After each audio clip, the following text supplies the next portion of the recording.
Assalamualaikum warahmatullahi wabarakatuh. Perkenalkan, kami dari kelompok Palu akan resume bab 1 sampai bab 6. Perkenalkan, nama saya Reika. Saya Syaharani Nursti Alam. Saya Nova Anggita. Ya, kami akan mulai dari Syahrani. Kita akan membahas mengenai bab 1 pengantar perilaku organisasi, ke bab 2 itu keragaman dalam organisasi, ketiga adalah sikap dan kepuasan kerja, empat emosi dan suasana hati, lima kepribadian dan nilai, enam persepsi dan pengambilan keputusan. Nah, untuk pembahasan pengantar perilaku organisasi dan keragaman dalam organisasi akan dibahas oleh Sahrani. Terima kasih, Reika. Selanjutnya saya akan membahas Ya. tentang perilaku organisasi. Menurut Robbins, 2005 mengemukakan bahwa perilaku organisasi adalah cara berpikir yang meneliti dampak perilaku dari individu, kelompok, dan struktur organisasi yang bertujuan untuk meraih pengetahuan dalam mengembangkan efektivitas organisasi. Unsur pokok dalam perilaku organisasi adalah orang, struktur, teknologi, dan lingkungan tempat organisasi beroperasi. Apabila orang-orang bergabung dalam suatu organisasi untuk mencapai tujuan, diperlukan jenis struktur tertentu. Orang-orang juga menggunakan teknologi untuk membantu penyelesaian pekerjaan. Jadi ada interaksi antara orang, struktur, dan teknologi. Di samping itu, unsur-unsur tersebut dipengaruhi oleh lingkungan luar. Tujuan perilaku organisasi menurut Robbins 2002. Tujuan perilaku organisasi pada dasarnya, satu, menjelaskan berarti kajian perilaku organisasi berupaya mengetahui faktor-faktor penyebab perilaku seseorang atau kelompok. Dua, meramalkan berarti perilaku organisasi membantu memprediksi kejadian organisasi pada masa mendatang. Yang ketiga, mengendalikan berarti bahwa perilaku organisasi menawarkan berbagai strategi dalam mengarahkan perilaku individu atau kelompok. Dua, keragaman dalam organisasi. Keragaman berkaitan dengan perbedaan individu yang membuat mereka unik dan berbeda satu sama lain. Manusia memiliki bentuk, ukuran, dan warna yang berbeda. Perbedaan ini mempresentasikan keragaman. Tim ahli keragaman, Lee Gardenswartz dan Anita Rawi mengidentifikasikan 4 lapis keragaman untuk menjelaskan dalam hal apa saja manusia berbeda.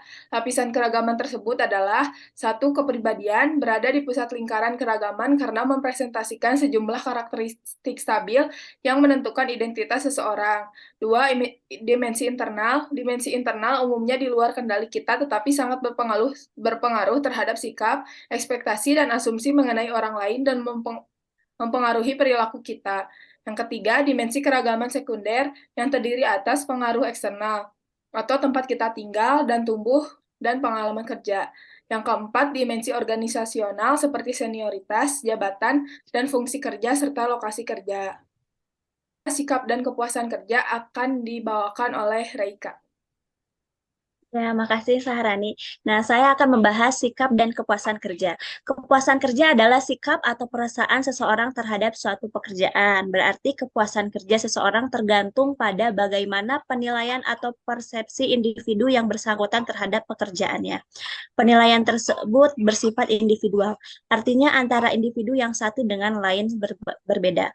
Macam-macam sikap kerja yaitu satu, kerja ikhlas, dua, kerja mawas terhadap emosional, tiga, kerja cerdas, empat, kerja keras, lima, kerja tuntas.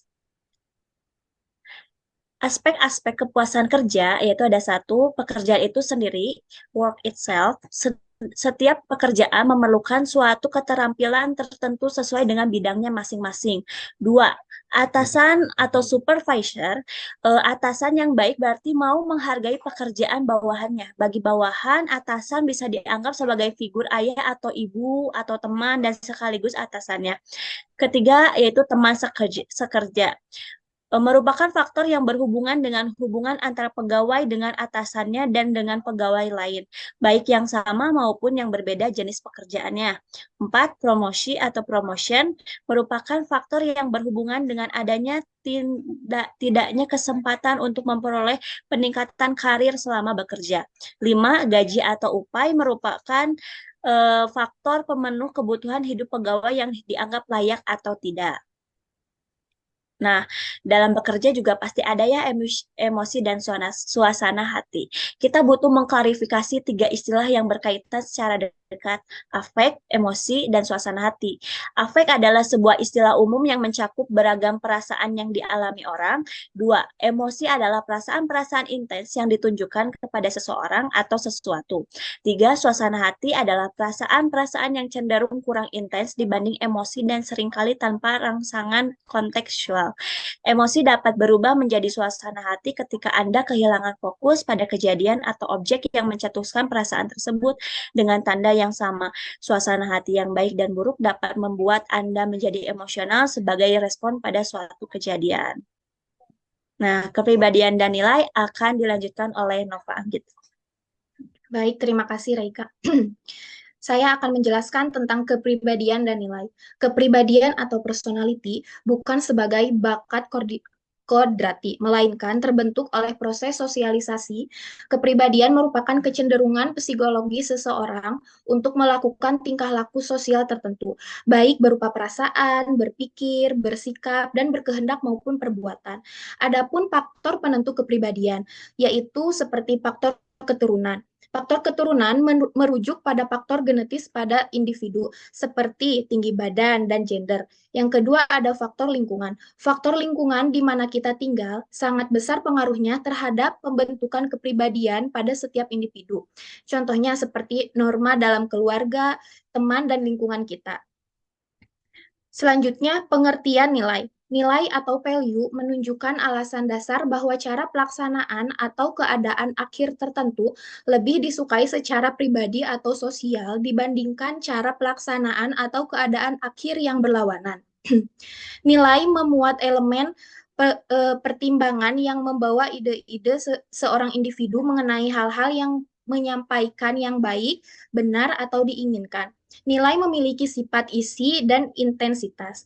Adapun pentingnya nilai, nilai memberikan fondasi bagi pemahaman penting terhadap penelitian perilaku organisasional karena menjadi dasar pemahaman sikap dan motivasi individu. Dan arena hal tersebut berpengaruh terhadap kita, individu memasuki suatu organisasi dengan pendapat yang telah terbentuk sebelumnya tentang apa yang seharusnya dan apa yang tidak seharusnya terjadi.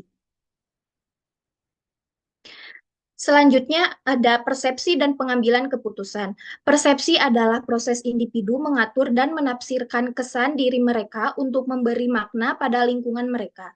Namun, tidak semua hal yang kita kesankan bagus mengenai sesuatu belum tentu bagus juga bagi orang.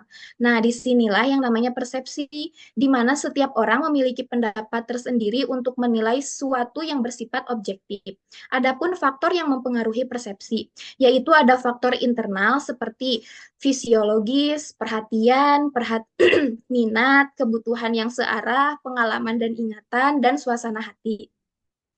Yang kedua ada faktor eksternal, yaitu seperti ukuran yang penempatan dari objek atau stimulus, warna dari objek-objek, keunikan dan kekontrasan stimulus, intensitas dan kekuatan dari stimulus, terakhir motion atau gerakan. Terakhir ada proses pengambilan keputusan-keputusan rasional. Model pengambilan keputusan yang rasional di atas mengandung sejumlah asumsi, yaitu seperti kejelasan masalah, seperti pengambilan keputusan memilih informasi lengkap sehubungan dengan situasi keputusan. Ada pilihan-pilihan diketahui, seperti pengambilan keputusan dapat mengidentifikasi semua kriteria yang relevan dan dapat mendaftarkan semua alternatif yang dilihat. Adapun pilihan yang jelas seperti kriteria dan alternatif dapat diperingatkan sesuai pentingnya. Pilihan yang konstan seperti kriteria keputusan konstan dan beban yang ditugaskan pada mereka stabil sepanjang waktu. Adapun tidak ada batasan waktu dan biaya, sehingga informasi lengkap dapat diperoleh tentang kriteria dan alternatif. Terakhir, ada pelunasan maksimum seperti alternatif yang dirasakan paling tinggi yang akan dipilih. Terima kasih. Sekian presentasi dari kelompok Palu. Wassalamualaikum warahmatullahi wabarakatuh.